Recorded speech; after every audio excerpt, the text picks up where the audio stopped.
Hi, I'm Racine Lee. I'm here with Reese Closer from the Post University Women's Soccer Team. Reese, how are you and how's the school year going overall so far? I'm pretty good. How about you? I'm doing well as well. Um, So I just want to start off learning about your background. So what made you decide to come to Post?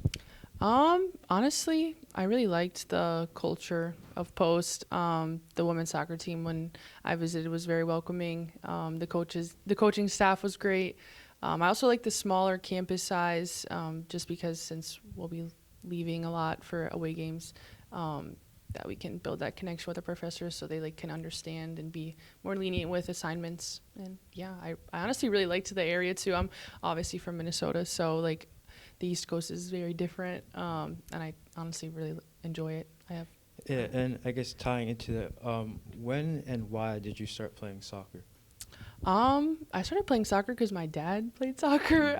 My parents kind of put me in it, and honestly, from there, it's really taken off. I've really enjoyed it ever since. Did you play any other sports growing up? Yeah, I played basketball, softball, tennis. I don't know. I did everything really. Everything Yeah, okay. it's kind of all over.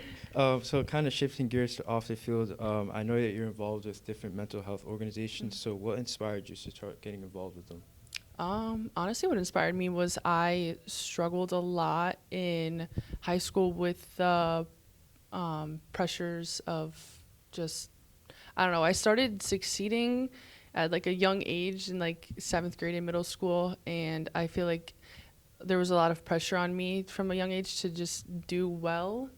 Getting older, so there was a lot of, I struggled a lot, like personally inside, and I didn't really let anyone know. And I don't know. I kind of feel like athletes shouldn't feel like they have to do that from any pressure, whatever level they're at. So I don't know. I kind of just feel like I just wanted to get it out there that it's okay to not be okay and just talk about your struggles.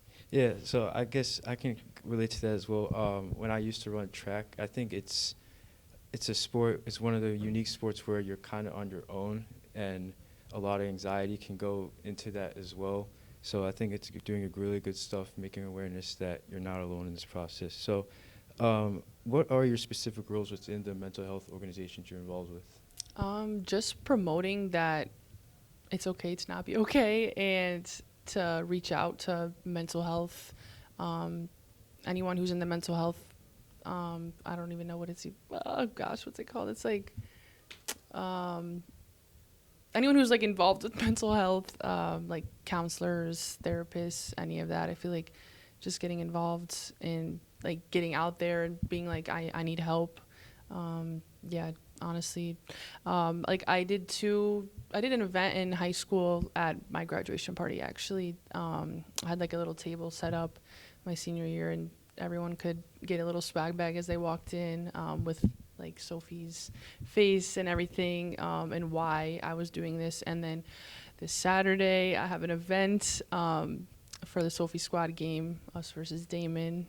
Come show your support. And there's going to be a 50-50 raffle, get a swag bag, stuff like that. Yeah. Yeah, you mentioned Sophie. Could you just provide a little background about her? Yeah, so Sophie was a good family friend of mine and a teammate that unfortunately passed away from suicide. I'm also told that you're also working on campus as well. Can you tell me more about that?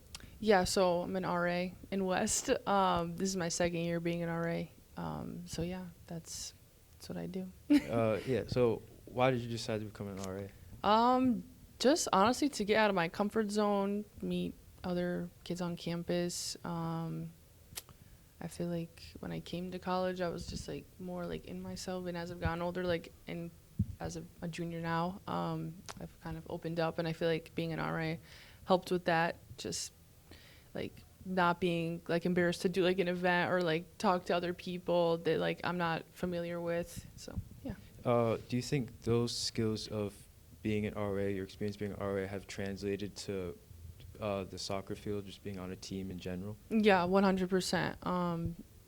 Obviously, in high school, I was a captain my senior year, and then I was a captain on my club team since my sophomore year. So, I had a lot of leadership, experience from then, and then that kind of helped me to become an RA, and then I've learned even more since being an RA. Yeah, that's great.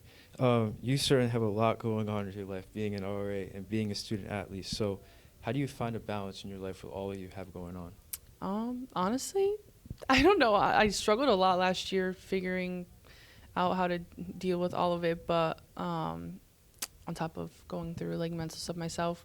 But this year, I don't know, I've done a lot better with it, like putting like together a schedule in my room, going on walks with my teammates. Like I try and get out with them like every day. We just go to Hot Brook and do a 3-mile walk. I don't know, kind of just taking care of myself personally, personal care. Yeah, that sounds good. And what are your goals for the future, whether that be on the fields or off the field with the mental health organizations you're involved with? I think now that I'm a junior, I think I want to take this year and next year to try and do as much as I can and promote different events and stuff, just to get it out there so that when I do leave post, like they still will carry that tradition on, and like so the other athletes know that like there's ways that you can get help, but you don't have to struggle alone. And then obviously like once I'm done with school, I want to be a behavioral therapist, and then or a occupational therapist. So kind of always staying around the mental aspect. I don't know what I want to be yet, but let's see. And then obviously still promoting mental health always through whatever I can do. When do you think, or when did you come to the decision to get into occupational therapy as a career in the future?